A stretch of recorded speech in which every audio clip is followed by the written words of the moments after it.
এখন বেরিয়ে করে আমার মাকে প্রণামটা করে নিলাম। আর প্রণাম করছি কেন তো তোমরা জানো আগে থেকে, আগের ভিডিওতেই বলেছি। আমি বুট পরতে জানি না, আমার মা আমাকে বুট পরিয়ে দেয়। তো চলো এখন বেরিয়ে পড়েছি কলেজে যাওয়ার জন্য। এই যে সাইকেলটা নিয়ে যাচ্ছি, এখন স্ট্যান্ডে নেমে এখন যাচ্ছি আমার কলেজটার দিকে। এই যে আমাদের কলেজটা, এখন আমাদের কলেজের গেটে ঢুকবো।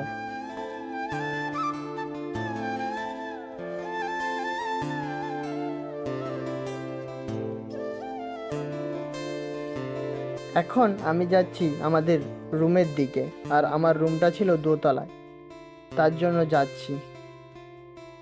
আর এখন আমাদের পরীক্ষা হবে বলে তার জন্য ওয়াইফাই লাগিয়ে রেখেছে। আর আমাদের পরীক্ষাটা হয় আমাদের মোবাইলের মধ্যে। আর আমি ক্লাসে ঢুকে দেখি আমি ছাড়া আর কেউ নেই। এখন লিখিত পরীক্ষাটা শেষ হলো, লিখিত পরীক্ষাটা মোটামুটি ভালোই হয়েছে। এখন আবার প্র্যাকটিক্যাল হবে, তার জন্য মাঠে এসেছি কিছু খাবো বলে। এখন সমস্ত কিছু পরীক্ষা কমপ্লিট করে নিয়েছি, প্র্যাকটিক্যাল আর লিখিত দুটোই।